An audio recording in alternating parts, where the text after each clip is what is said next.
কেতিয়ালৈ মাজুলী ভট্টদেৱ ৰবীন্দ্ৰনাথ ঠাকুৰ সতী সাধিনী আৰু মাধৱদেৱ বিশ্ববিদ্যালয়ৰ পাঠদান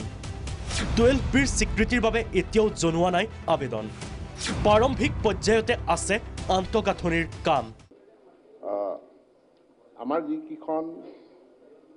পুৰণা ইউনিভাৰ্চিটি মানে আমাৰ যোৱা চৰকাৰৰ দিনৰ আগতে প্ৰতিষ্ঠা হোৱা ইউনিভাৰ্চিটি সেই ইউনিভাৰ্চিটি কিখন প্ৰায়খনে আমাৰ 12B ৰিকগনিশ্যন পাইছে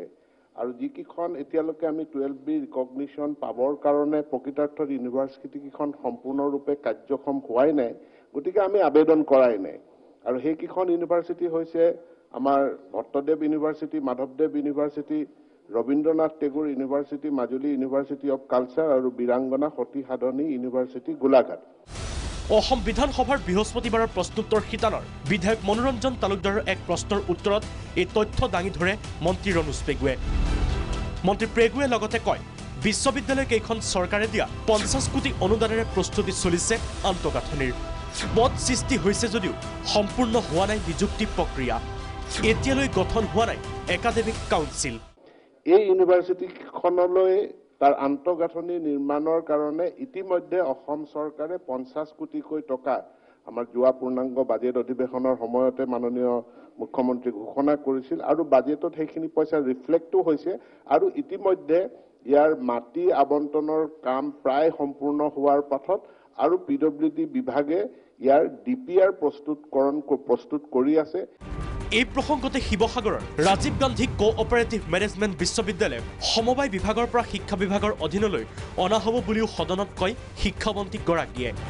ইপিনে ৰাজ্যৰ বিদ্যালয়সমূহ একত্ৰীকৰণৰ ফলত খালী হোৱা বিদ্যালয়ত চৰকাৰী কাৰ্যালয় ভাল আন্তঃগাঁথনি বিদ্যালয়ত CBSE আদৰ্শ বিদ্যালয় স্থাপন কৰিব বুলি বিধায়ক দিগন্ত কলিতাৰ এক প্ৰশ্নৰ উত্তৰত কয় শিক্ষামন্ত্ৰীয়ে বিদ্যালয়সমূহৰ একত্ৰীকৰণৰ জৰিয়তে এমালগেমেশ্যন হোৱাৰ পাছত কিছুমান বিদ্যালয়ৰ কেম্পাছ তাত থকা বিভিন্ন ঘৰসমূহ সেইবিলাক খালী হৈ পৰিছে আমাৰ চৰকাৰৰ বহু ব্লক পৰ্যায়ৰ কাৰ্যালয় বা মহকুমা পৰ্যায়ৰ কাৰ্যালয় এতিয়াও ভাড়াঘৰত চলি আছে য'ত ভাড়াঘৰত চলি আছে সেই কাৰ্যালয়সমূহ এই খালী হৈ পৰা বিদ্যালয় গৃহতে আমি এতিয়া প্ৰতিষ্ঠা কৰিব পাৰোঁ আনকি কৰবাত আমি চিকিৎসালয় প্ৰতিষ্ঠা কৰাৰ প্ৰস্তাৱো আমাৰ ওচৰলৈ আহিছে বহুত ভাল ইনফ্ৰাষ্ট্ৰাকচাৰ আছে তেনেকুৱা ক্ষেত্ৰত অসম চৰকাৰে আমি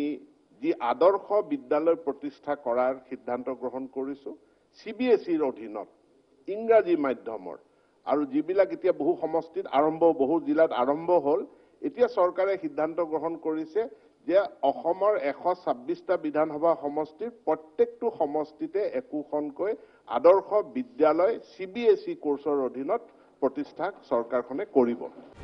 ব্যক্তিগত খণ্ডৰ বিদ্যালয়ত অত্যধিক মাচুল সন্দৰ্ভত বিধায়ক ৰেকিবুদ্দিন আহমেদে তোলা অভিযোগৰ বিষয়ত শিক্ষামন্ত্ৰীয়ে কয় ফিজ ৰেগুলেটৰী কমিটিয়ে চোৱাচিতা কৰিছে বিষয়টো 250খন বিদ্যালয়ে পঞ্জীয়ন কৰিছে কমিটিত পদক্ষেপ চৰকাৰে ল'ব লাগে কাৰণে চৰকাৰে আইন বনাইছে শক্তিহাতী এই ব্যক্তিগত খণ্ডৰ বিদ্যালয়সমূহক নিয়ন্ত্ৰণ কৰিব লাগে কাৰণেই চৰকাৰে আইন বনাইছে আইনৰ অধীনত ৰুল প্ৰস্তুত কৰিছে তাৰ অধীনত কমিটি গঠন কৰিছে আৰু সেইমতে নাম্বাৰ অফ স্কুলছ আমাৰ যি ফি ৰেগুলেটৰী কমিটি আছে এই ফি ৰেগুলেটৰী কমিটিত এতিয়ালৈকে 2250খন বিদ্যালয়ে তেওঁলোকে পঞ্জীয়ন কৰিছে ৰাজ্যত পঞ্জীয়নভুক্ত বিদ্যালয়ৰ সংখ্যা 2250খন